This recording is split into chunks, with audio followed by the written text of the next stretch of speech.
இந்த படத்தில் வந்து சாதாரண கதாபாத்திரம் பண்ணலை, ரொம்ப முக்கியத்துவமான ஒரு காட்சியில் நடிச்சிருக்கேன். ரொம்ப சந்தோஷமாக இருக்குது. பொதுவாக இந்த படத்தை பார்க்கும் பொழுது தீபாக்காவா யாரும் பார்க்க மாட்டிய, உங்கள் வீட்டில் உங்கள் தங்கச்சி, உங்கள் அக்கா அப்படின்ற ஒரு எண்ணத்தில் உறவுகள் வந்து இன்றைக்கி எல்லாத்துக்குமே பாசம் இருக்குது. இப்போ ஒரு படத்தை காமிச்சாங்க, பெரிய பெரிய மாசு ஹீரோக்கள் வந்தால் மட்டும்தான் விசில் சத்தமும் கை ஒலி சத்தமும் வரும். ஆனால் 3 சின்ன பசங்க ஒருத்தருக்கு மேலே ஒருத்தர் தோளில் தூக்கி சுமக்கும் பொழுது நம்ம அறியாமல் உணர்வில் ஒருத்தருக்கு ஒருத்தர் கை தட்டணும் பார்த்தீங்களா? அப்போ உள்ள பாசம் மறைஞ்சிருக்கு. அதை வெளிப்படுத்துறதுக்கு தான் தயங்குறோம் எல்லாருமே. இதை வந்து ரொம்ப அருமையாக ஒரு தங்கச்சியாக அண்ணங்கிட்ட பாசத்தை ஏங்குற ஒரு சகோதரியாக ரொம்ப எனக்கு ஒரு முக்கியத்துவமான கேரக்டர் கொடுத்த தயாரிப்பாளர் டைரக்டர் தம்பிக்கு ரொம்ப நன்றி. ஒருத்தர் வந்து ஒரு காட்சியை சொல்லும் பொழுது அவர் எவ்வளோ ரசித்தாரோ அதை தான் நம்மளுக்கு வந்து பிம்பமாக கொடுக்க முடியும். அவருடைய வசனங்கள் வந்து உண்மையிலே சொல்கிறேன், இன்னைக்கு சினிமாவில் இப்படி நம்மளுடைய மனசை தொடுற மாதிரி வரிகள் எழுதுறதுக்கு ரொம்ப கம்மியான இருக்காங்கன்னு தான் நினைக்கிறேன். ஏன்னா அவர் கிராமத்திலே வளர்ந்ததுனால அந்த கிராமத்தோட உணர்வை அழகாக சொல்லியிருக்கிறார். ஒரு நிறைய இடத்துல என்ன மீறி நான் வந்து நானே சும்மா எமோஷன் கேரக்டர் தான், அதனால தான் அப்படியே கொடுக்குறாங்க. ஆனால் நான் ஒன்று சொல்லிக்கிறேன், தயவு செஞ்சு இந்த மாதிரி அழுகுற கேரக்டரே தொடர்ந்து கொடுக்காதியே. எல்லாரும் முத்திரை குத்திடுவாங்க, தீபாக்கால வெறும் அழுகுறதுக்கு தான் லாய்க்கு அப்படின்னு சொல்லிட்டு அதையும் தாண்டி நான் வந்து நகைச்சுவை கதாபாத்திரங்கள்லாம் பண்ணணும்னு ஆசைப்படுறேன். என்னமோ தெரில, உடனே வந்து ஒரு எமோஷனல் கேரக்டரா கூப்பிடு தீபாக்காவை அப்படின்னு எல்லாரும் நினைக்கிறாங்க. ஏன் தெரில, ஒருவேளை நல்ல முந்தாடியை தூக்கி ஒப்பாரி வைப்பாருன்னு நினைக்கிறாங்களோ என்னவோ தெரில. ஆனால் இதில் ஒவ்வொரு கதாபாத்திரங்களோடு நடிக்கும் பொழுது ரொம்ப தம்பி எனக்கு வந்து மருமகனோடு நடிக்கும் போதும் சரி, எங்கள் அண்ணன் கூட நடிக்கும் போதும் சரி, எனக்கு இப்போ ஒரு அண்ணன் இல்லைன்றது கொஞ்சம் வருத்தமாக தான் இருக்குது. உண்மையில் அந்த மாறி மாறி ஒரு சீன் நடித்தோம் நாங்கள், அது என்னால் மறக்கவே முடியாது. அந்த ரொம்ப அழுத்தமான ஒரு கதையை வந்து இந்த படத்தில் சொல்லியிருக்கிறாங்க. எல்லாரும் ஆங்கிலத்தில் தேங்க்யூ தேங்க்யூன்னு சொன்னாங்க. அக்கா வந்து நன்றின்னு தமிழில் சொல்கிறேன். ஏன்னா தமிழில் ரொம்ப அழகான ஒன்று சொல்லிட்டு முடிச்சுக்கிறேன். இந்த இம்மண்ணா அப்படின்ற ஒரு வார்த்தை இருக்குது. இந்த இம்மண்ணா உயர்வு சிறப்புண்மை இழிவு சிறப்புண்மை, அதாவது எங்கள் வீட்டில் ஜனாதிபதியும் சாப்பிட்டார் அப்படின்னா அது உயர்வு சிறப்புண்மை. எங்கள் வீட்டு நான் செஞ்ச சாப்பாடை இப்போ என் பையன் சொல்கிறேன், எங்கள் அம்மா செஞ்ச சாப்பாட்டை நாயும் திங்காது அப்படின்னா அது இழிவு சிறப்புண்மை. இப்போ நம்ம ஒன்று சொன்னால் அது இன்னொன்று கொண்டு வரும். எப்படின்னா, பொருந்தும் நல் மனை கூறிய பூவையை பிரிந்தனலோ நீயும் அப்படின்னு ராமர் சுக்ரீவனை பார்த்து கேட்டதா கம்பர் எழுதியிருக்கிறார். இந்த நீயும் அப்படின்னா, அப்போ நான் என்னுடைய மனைவியை பிரிந்திருப்பது போல நீயும் பிரிந்திருக்கிறாயா சுக்ரீவா என்பது அதில் அர்த்தம், அதுக்குள்ளே அடங்குது. அப்போ ஒன்று சொன்னால் அது ஒன்று கூட்டிகிட்டு வரும். புரிகிற மாதிரி சொல்லணும்னா, இப்போ நான் என் பையன்கிட்ட கேட்குறேன், டேய் நீ பாஸ் ஆகிட்டியாடா அப்படின்னு கேட்டால் அவன் சொல்லுவான், ஏம்மா பக்கத்து வீட்டில் ரமேஷும் ஃபெயிலு அப்படின்னு சொன்னான்னா நானும் அது ஃபெயிலுன்னு அடக்கம். அப்போ தமிழில் எவ்வளோ அழகு இருக்குது, அந்த தமிழை ரசிங்க. தமிழில் இந்த இம்மனான்ற ஒரு வார்த்தை இத்தனை விஷயங்களை சொல்லுனா, ஒன்னொன்னே எடுத்து பாருங்க, எத்தனை விஷயங்கள். ஒரு நாலடியாரில் ஒன்று சொல்லிக்கிறேன், காக்கா கறி சமைத்து கருவாடு மென்று தின்பர் செய்வர். இதுக்கு யாரையாவது புரியுதா? காக்காவை கறி வச்சு கருவாடோடு தின்னுட்டாங்களாம் செய்வர், இதுதான் எல்லாரும் சொல்லுவாங்க. அது அர்த்தம் இல்லை. காக்கா அப்படின்னா கால் பாகம் காய்கறியை வேக வச்சு அந்த உயிர் செத்து போகாமல் அந்த காலத்தில் சாப்பிட்டு வந்தாங்க, ரொம்ப நாள் உயிர் வாழ்ந்தாங்கன்னு தான் அதில் அடக்கும். இது போல தான் நிறைய மறைக்கப்படுது, அது ஏனே தெரியல. உள்ளே போய் பார்த்தீங்கன்னா தமிழ் அவ்வளோ அழகாக இருக்கும், நம்மளுடைய சொந்தங்கள் அவ்வளோ அழகாக இருக்கும். தென் மாவட்டத்தில் இப்பவும் சொல்கிறேங்க்கா, நான் இதை மட்டும் ஒரு முக்கியமான விஷயம் சொல்லிட்டு போயிடுறேன். தென் மாவட்டங்களில் கல்யாணம் முடிச்சிட்டிங்கன்னு வச்சுக்கோங்க, இந்த ஊரை பற்றி எனக்கு தெரியாது, நிறைய பேர் நீங்கள் தென் மாவட்டத்துக்கே சப்போர்ட் பண்ணி பேசுகிறீங்கன்றீங்க. அப்படி கிடையாது, நான் பார்த்த விஷயத்தை தான் நான் சொல்ல முடியும். நான் ரொம்ப சின்ன குறுகிய வட்டத்தில் இருக்கிறது.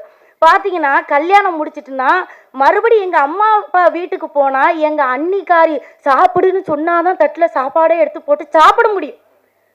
இன்றைக்கி அப்படி நிலைகள் இருக்காது, ஏனே தெரியல. எல்லாம் வந்த உடனே எனக்கு பிரிஞ்சு போயிடுறாங்க.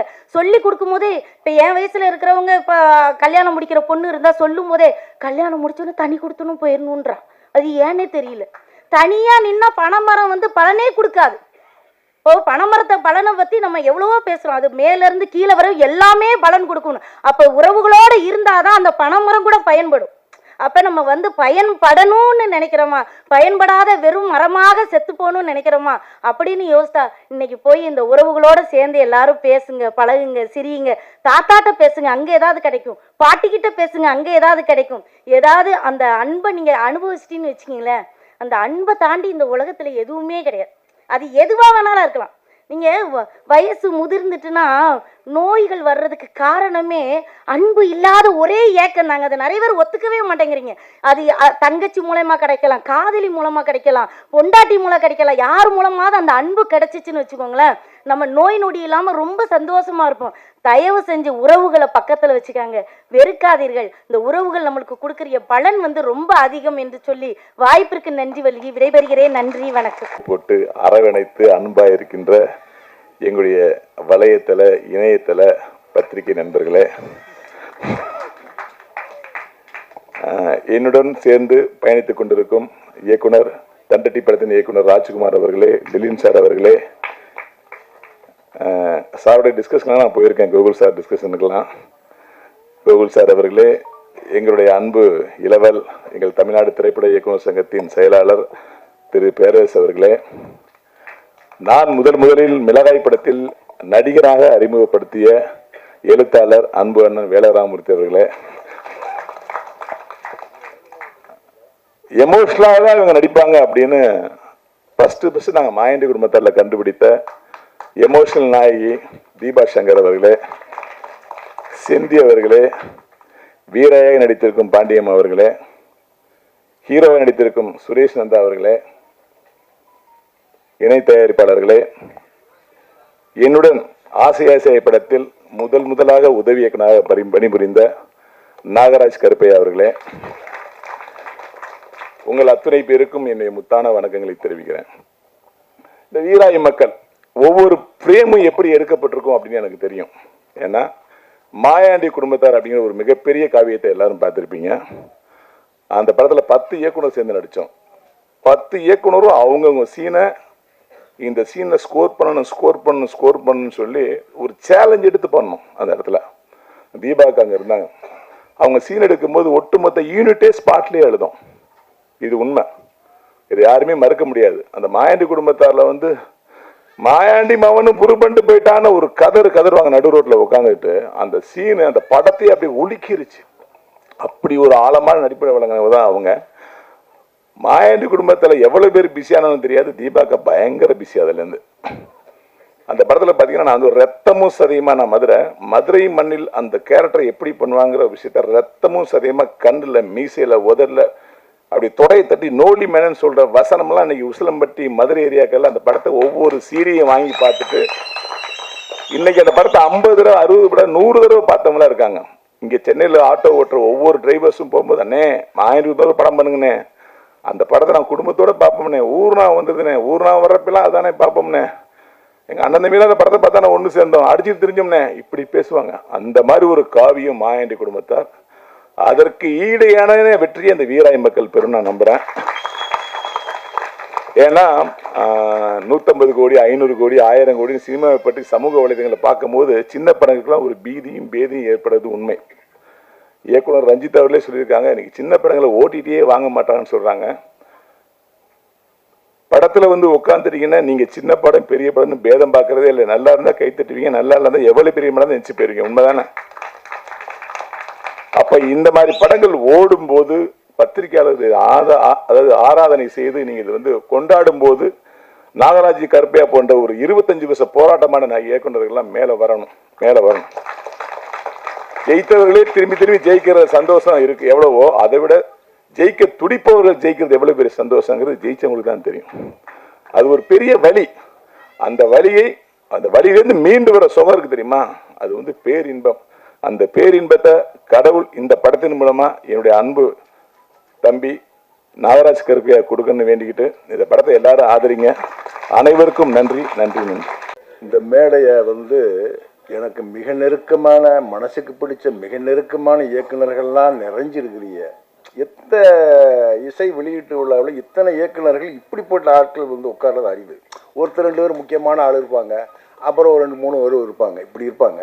ஆனால் எனக்கு மனசுக்கு பிடிச்ச அத்தனை பேர் வரிசையாக எடுத்துக்கல. இதை ரொம்ப நான் அடிக்கடி எனக்கு என்னுடைய பழக்கம் என்னென்னா, நான் அந்த ஃபோனை போட்டுக்கிட்டு ஹீரோக்கள்கிட்ட என்னை இயக்கிய டைரக்டர்கிட்ட கூட வந்து நம்பர் வாங்கிக்கிறதில்ல, தொடர்பில் இருக்க மாட்டேன். என்னை முதலாக கொண்டு போய் சினிமாவில் இழுத்து விட்டவர் ரவிபையா. என்ன மிளகாயின்னு ஒரு படத்தில் எங்கள் ஊருக்காரரு, அவள் அம்மா எங்கள் ஊர், அம்மா பிறந்து திருநாளி எங்கள் ஊர். இப்போ வீராயி மக்கள் பேசின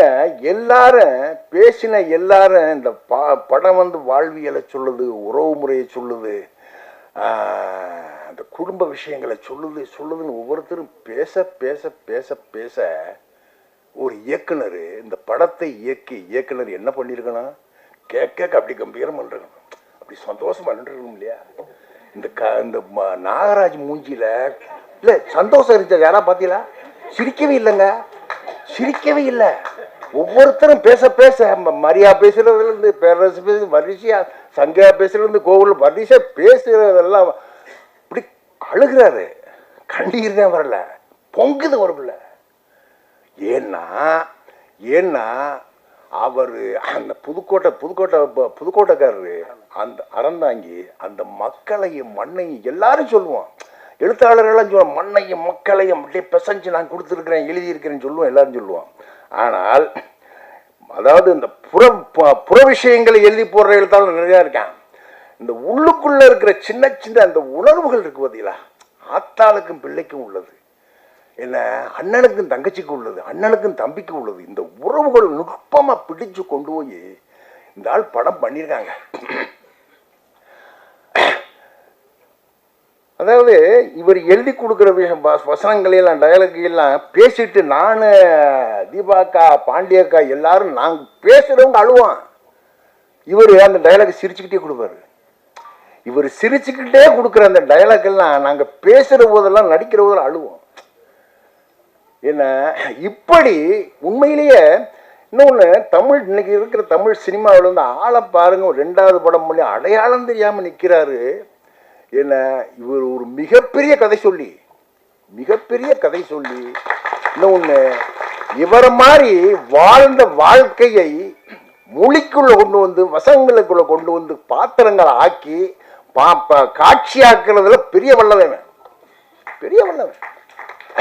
இந்த படத்தில் நடிக்கிற போது வீராயி ஆத்தாளுக்கு நான் தான் தலைப்பில்லை. இந்த படத்தில் எனக்கு என்னுடைய சினிமா கேரியரில் இது ஒரு முக்கியமான படமாக அமையும். அப்படி எனக்கு சொல்கிற போதெல்லாம் சாதாரணமாக சொன்னார். போய் நான் அந்த படத்தில் நடித்து முடிச்சுட்டு வெளியே வர வந்து இது ஒரு தமிழ் படமானு நினைக்கலங்க. தமிழ் படத்தில் நடித்த ஃபீலே எனக்கு இல்லை. ஏதோ ஒரு மலையாள படத்தில், ஒரு பெங்கால் படத்தில், ஒரு ஈரான் ஃபிலிமில் பண்ண மாதிரி ஒரு செட் ஆர்டருக்கு வேலை இல்லை. இந்த படத்தில் செட்டுக்கு வேலை இல்லை, காஸ்டியூமுக்கு வேலை இல்லை. பெரும்பாலும் நாங்கள் எல்லாரும் ஓன் காஸ்டியூம் போட்டு நடிச்சிருக்கோம்.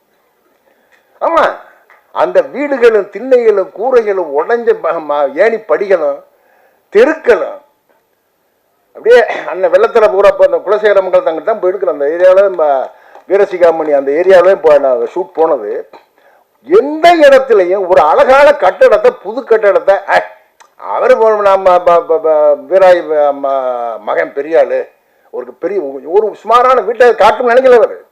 அந்த ஓட்ட வீடு, அந்த ஓட்ட திண்ணை என்ன அப்படி நாங்கள் வந்து எங்களுக்கு யாருக்குமே நடிக்க தோணலை. அதுலையும் தீபாக்காவும் பாண்டியக்காவும் பண்ணியிருக்காங்க பாருங்க. பாண்டிய காலம் பார்த்தீங்கன்னா எனக்கு உங்களுக்கு வயசு என்ன கேட்கக்கூடாதா? ரைட்டு. என்னைய விட அவங்க குறைஞ்சது 15 வயசு இளமையா இருப்பார் நினைக்கிறேன்.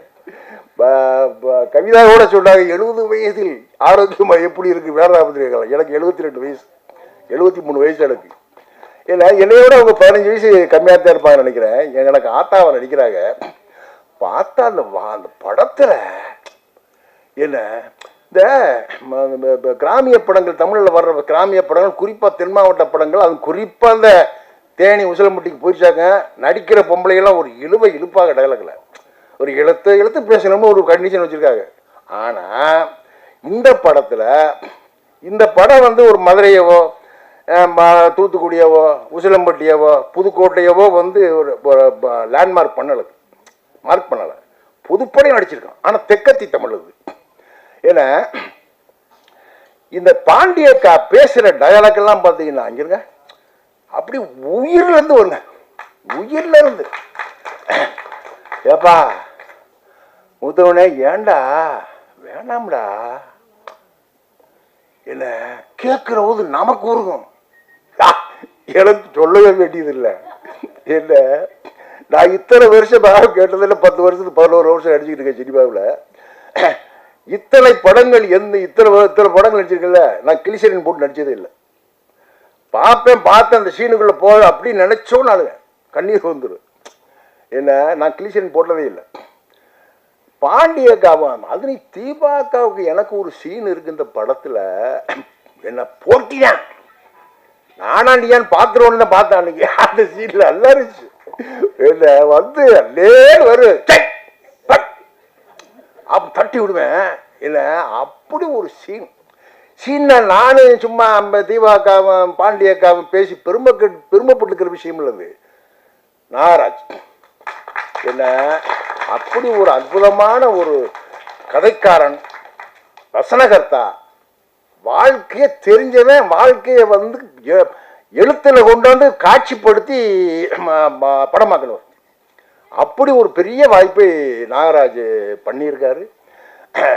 இது உண்மையிலே இது வந்து இன்னொரு தமிழில் வந்த மாயாண்டி குடும்பத்தார் போல் ஒரு சில படங்களில் வீராயி மக்கள் உறுதியாக இருக்கும்.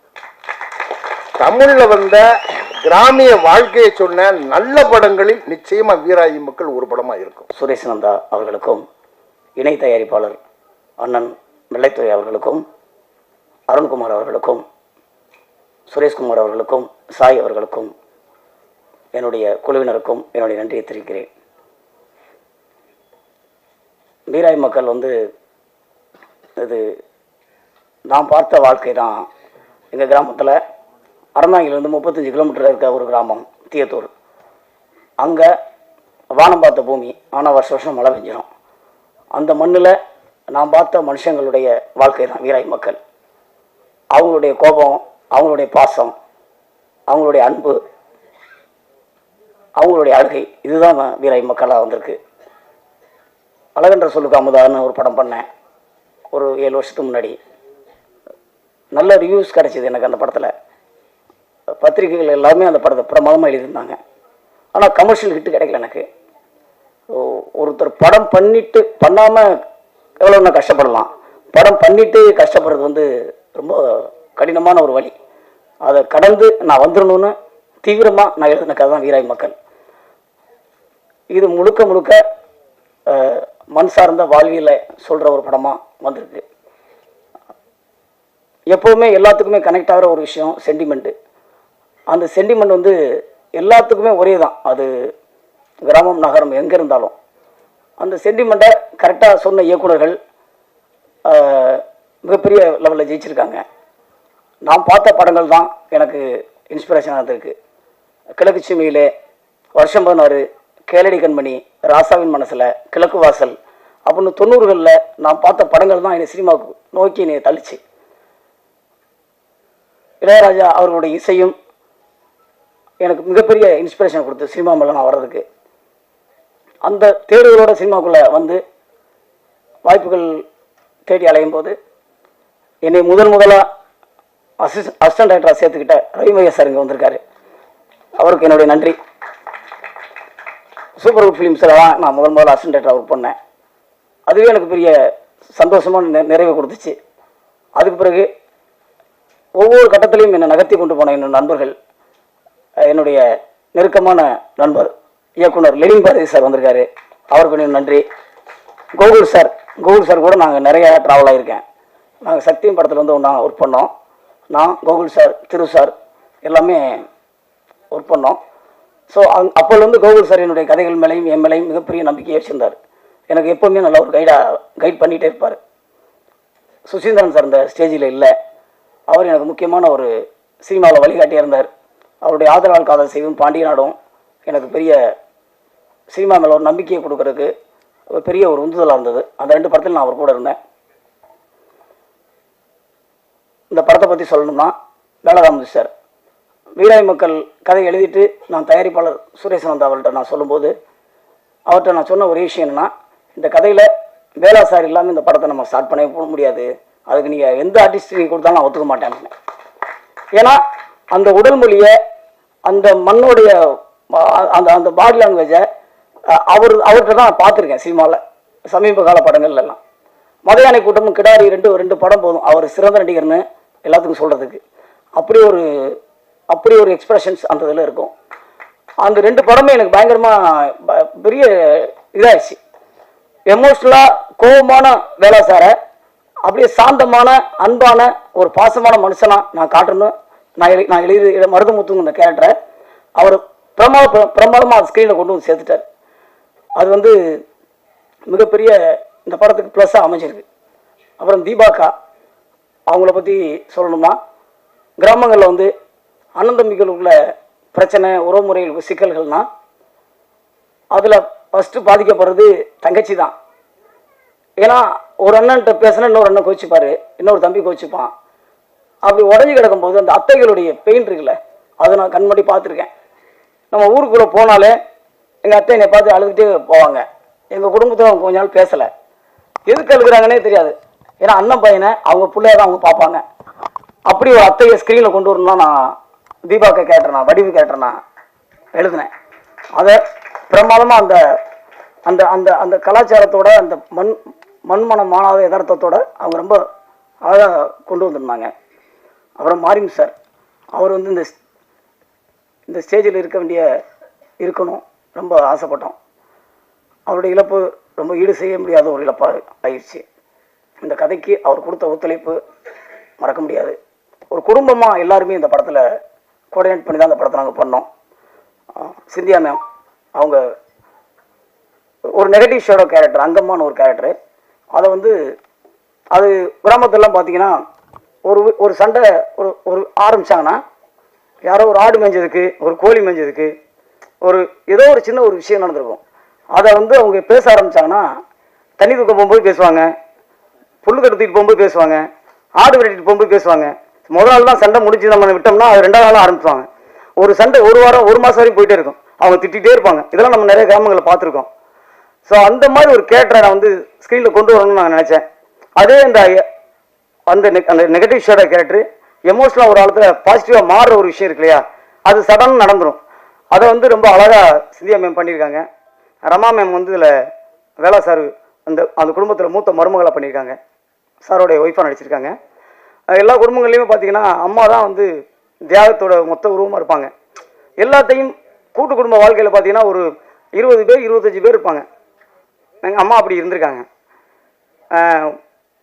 ஒரு நேரத்தில் சாப்பாடு வடித்தாங்கன்னா 20 பேர் சாப்பாடு போடணும். கொழுந்த மைங்க, நாத்தனார் மைங்க, அப்படி இன்னொரு கொழுந்தேன், இப்படி எல்லாத்தையும் சரிசமமாக நினைக்கிற ஒரு விஷயம் இருக்கு இல்லையா.